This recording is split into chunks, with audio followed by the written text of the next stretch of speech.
Chào các bạn, cô là Hoa đến từ Trung tâm Ngoại ngữ Master Edu. Chào mừng các bạn đến với bài đầu tiên, bài ngữ âm 1 của series mỗi ngày một bài tiếng Trung. Trước khi đi vào nội dung ngữ âm thì chúng ta cùng tìm hiểu Pinyin là gì? 什么是 Pinyin? Thế thì Pinyin hay còn gọi là bính âm là cách thức sử dụng chữ cái Latin để thể hiện cách phát âm các chữ Hán trong tiếng phổ thông Trung Quốc. Mời các bạn theo dõi lên bảng. Chúng ta có chữ họ. Thế thì bộ phận này chính là bộ phận Hán tự chữ cứng hay còn được gọi là chữ Hán. Và phía trên chúng ta có chữ họ. Đây là bính âm hay còn được gọi là Pinyin. Thế phần Pinyin này sẽ hỗ trợ các bạn đọc chữ Hán này lên. Vậy thì nội dung của bài học ngày hôm nay chúng ta sẽ cùng nhau đi tìm hiểu phần phiên âm. Chúng ta cùng theo dõi. Phiên âm sẽ bao gồm 3 bộ phận như sau. Đầu tiên là thanh mẫu, thứ hai là vận mẫu và cuối cùng là thanh điệu. Vậy thì trong bài học ngày hôm nay chúng ta sẽ đi tìm hiểu đầu tiên là phần thanh mẫu. Nhóm thanh mẫu của bài học ngày hôm nay bao gồm bua, phua, mua, phua, tưa, thưa, nưa, lưa, cưa, khơ và khơ. Với nhóm thanh mẫu này chúng ta sẽ cùng nhau đi tìm hiểu cách đọc của từng thanh mẫu. Nhóm đầu tiên chúng ta có nhóm âm hai môi bao gồm âm bua, phua và mua. Các bạn sẽ phát hiện ra là nhóm âm hai môi, chính vì vậy khi phát âm nhóm âm này hai môi chúng ta sẽ mím vào nhau và bật hơi ra ngoài. Ở đây chúng ta có âm bua là âm không bật hơi, âm phua là âm bật hơi. Các bạn cần lưu ý, các bạn đọc lại theo cô. Bua, bua, phua, phua. Nhớ âm phua là âm bật hơi nhé. Cuối cùng mua, mua. Bên dưới chúng ta có một âm môi răng, chính vì vậy khi phát âm này các bạn sẽ dùng răng trên và môi dưới tiếp xúc với nhau. Các bạn cùng phát âm với cô. Phua, phua. Tiếp theo chúng ta có nhóm âm đầu lưỡi giữa bao gồm tưa, thưa, nưa, lưa. Trong nhóm âm này các bạn chú ý cho cô có âm tưa là âm không bật hơi và phát âm giống như là chữ tờ của Việt Nam mình, và âm thưa là âm bật hơi. Tuy nhiên âm này thì các bạn nhớ có nhiều bạn sẽ đọc thành âm thờ của Việt Nam mình, nhưng mà âm này khi đọc thành âm thờ thì các bạn chặt môi ha, các bạn bẹp cái môi của mình ra và các bạn bật hơi thưa, thưa. Còn hai cái âm bên dưới thì khá là đơn giản rồi, các bạn đọc lại theo cô. Tưa, tưa, thưa, thưa, nưa và lưa. Nhóm âm cuối cùng là âm cuống lưỡi ngạc mềm bao gồm 3 âm cưa, khơ và khơ. Nhóm âm này cũng sẽ được phân ra là âm không bật hơi bao gồm âm cưa, các bạn phát âm giống chữ cờ trong tiếng Việt. Âm bật hơi khơ. Âm này sẽ nhiều bạn đọc thành chữ khờ trong tiếng Việt. Tuy nhiên chữ khờ của chúng ta thì không phải là một âm tắc sát. Còn âm này các bạn sẽ nén âm ở trong cổ họng và bật mạnh ra ngoài. Khơ, khơ. Cuối cùng là khơ. Âm này trong tiếng Trung các bạn mở rộng vòm họng nhá và phát âm giữa chữ hờ và chữ khờ. Khơ, khơ. Phần thứ hai trong bài học ngày hôm nay chúng ta sẽ tìm hiểu vận mẫu. Nhóm vận mẫu chúng ta học ngày hôm nay bao gồm 6 vận mẫu đơn và 9 vận mẫu kép. Các bạn cùng đọc theo cô. A, O, ơ, y, u, ü, ai, ây, ao, âu, an, ân, ang, âm và ôm. Trong nhóm vận mẫu đơn này các bạn lưu ý cho cô chúng ta có âm u. Thế âm này trong tiếng Trung chúng ta có hai cách đọc, một là u và hai là ô. Tuy nhiên thì hôm nay học với nhóm thanh mẫu phía trên thì chúng ta cùng nhau luyện âm là u. Và âm này cũng vậy, chúng ta trong tiếng Trung có hai cách đọc, một là và hai là ơ. Tuy nhiên thì hôm nay luyện âm thì chúng ta cứ luyện là Sau khi chúng ta đã tìm hiểu cách phát âm của nhóm thanh mẫu và vận mẫu trên thì chúng ta đến với bảng ghép vần. Chúng ta cùng nhau ôn lại một chút nhé. Chúng ta có nhóm vận mẫu vừa mới học bao gồm a, u, ơ, y, u, ü, ai, ây, ao, âu. Và khi ghép với nhóm thanh mẫu phía trên thì chúng ta sẽ có cách phát âm như sau: po, a, pa, po, u, po. Cùng với cách ghép như thế thì chúng ta sẽ có các âm pi, pu, pai, pe, pao. Bên dưới các bạn còn nhớ âm này là chúng ta phải bật hơi: pa, pu, pi, pu, pai, pei, pao, po. Nhóm âm hai môi: ma, mu, mơ, mi, mu, mai, mê, mau, mau. Nhóm âm môi răng: pha, phu, phu, phê, phô.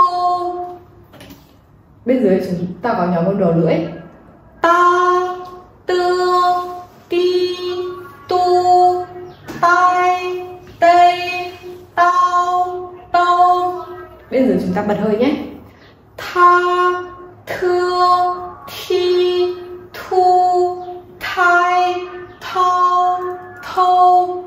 Bên dưới hai âm này thì dễ rồi: na, nưa, ni, nu, nư, nai, nay, nau, nâu. La, lưa, ly, lu, lư, lai, lây, lau, lâu. Chúng ta có âm này, các bạn có nhớ phát âm là gì không? Chúng ta sẽ phát âm gần như chữ cờ trong tiếng Việt nhé: ca, cư, cu, cai, cây, cao, câu. Và bật hơi: kha, khưa, khu, khai, khay, khâu, khâu. Ha, hơ, hu, hai, hay, hau, hâu. Trong nhóm âm này các bạn có 2 điểm lưu ý giúp cô. Đầu tiên là chúng ta có nhóm âm U2 chấm. Âm U2 chấm ở trong tiếng Trung là một âm tròn môi. Chính vì vậy khi phát âm này, khi phát âm và khi kết thúc âm chúng ta môi vẫn phải tròn nhé. Các bạn cùng phát âm lại theo cô. Và khi kết hợp với vận mẫu nưa và lưa thì chúng ta sẽ đọc là nư, nư và lư, lư. Lưu ý thứ hai đó là khi y đứng một mình để tạo thành một âm tiết thì chúng ta sẽ thêm y dài vào đằng trước. Và cùng quy tắc như vậy thì chúng ta có u muốn đứng độc lập tạo thành một âm tiết thì chúng ta cũng sẽ thêm W vào đằng trước. Và U2 chấm muốn đứng một mình để tạo thành một âm tiết chúng ta sẽ bỏ 2 chấm đi và thêm y dài vào đằng trước. 3 âm này lần lượt chúng ta sẽ phát âm là y, y, u, u và yu, yu. Cùng quy tắc ghép vần như vậy thì chúng ta sẽ có thêm là po, an, pan, po, ân, pân. Và tiếp theo chúng ta sẽ có là pang, pong. Bên dưới là âm bật hơi đúng không ạ? Pan, pen, pang, păng, man, mân, mong, mông, phan, phân, phong, phong, tan, tân, tao, tân, tung. Bật hơi nào: than, thang, thân, thôn, nan, nân, năng, nông, nung, lan, lam, lông, lung, can, cân, cam, cân, cung. Bên dưới bật hơi nhé: can, khân, khăng, khân, khung. Và cuối cùng chúng ta có han, hân, hon, hông và hôn. Nội dung thứ tư trong bài học ngày hôm nay đó là phần rất quan trọng, thanh điệu. Tương tự như tiếng Việt thì tiếng Trung cũng sẽ mang thanh điệu, và mỗi âm tiết mang thanh điệu khác nhau thì sẽ mang nghĩa khác nhau. Các bạn cùng theo dõi ví dụ trên bảng nhé.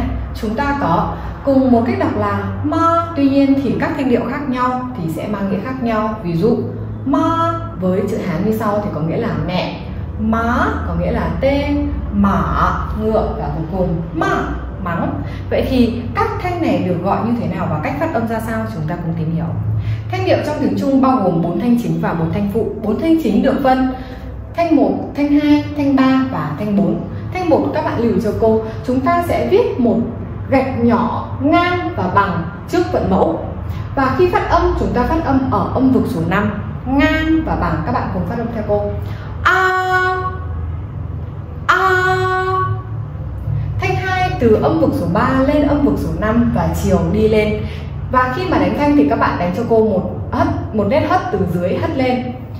Cách phát âm gần giống dấu sắc của Việt Nam mình. Các bạn phát âm theo cô. Á, á. Tiếp theo chúng ta có thanh 3. Các bạn lưu ý là chúng ta sẽ từ âm vực số 2, số 1 rồi lên 4. Chính vì vậy khi phát âm thanh 3 thì chúng ta bắt đầu ở âm vực số 2 và kết thúc ở âm vực số 4. Khi đánh thanh các bạn đánh cho cô một dấu V ngược ở trên đỉnh vận mẫu. Các bạn phát âm theo cô.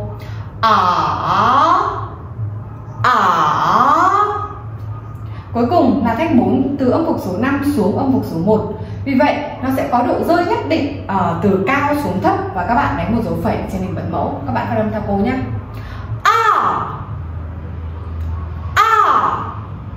Các bạn cùng luyện lại với cô từ thanh 1 đến thanh 4 một lần nhé.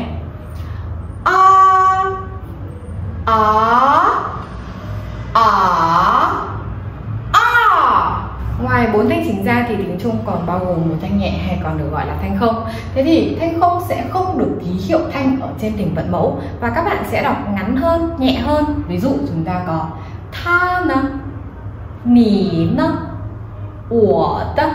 Sau khi đã tìm hiểu xong nhóm thanh mẫu, vận mẫu và thanh điệu, chúng ta cùng nhau đến phần luyện đọc.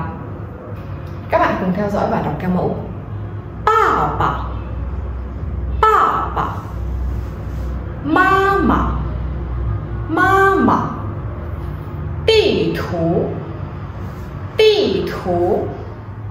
Nỗ lực, nỗ lực.木头,木头. Hở内, hở内. Lã ba, lã ba. Tá tủ, tá tủ. Các bạn có nhận thấy là âm cuối cùng của chúng ta bao gồm 2 thanh 3 nhưng cô lại đọc là tá tủ. Vậy thì khi 2 thanh 3 đi liền với nhau, chúng ta có một quy tắc, đó là biến thanh 3 thứ nhất thành thanh 2. Chính vì vậy âm này chúng ta sẽ đọc là tá tủ.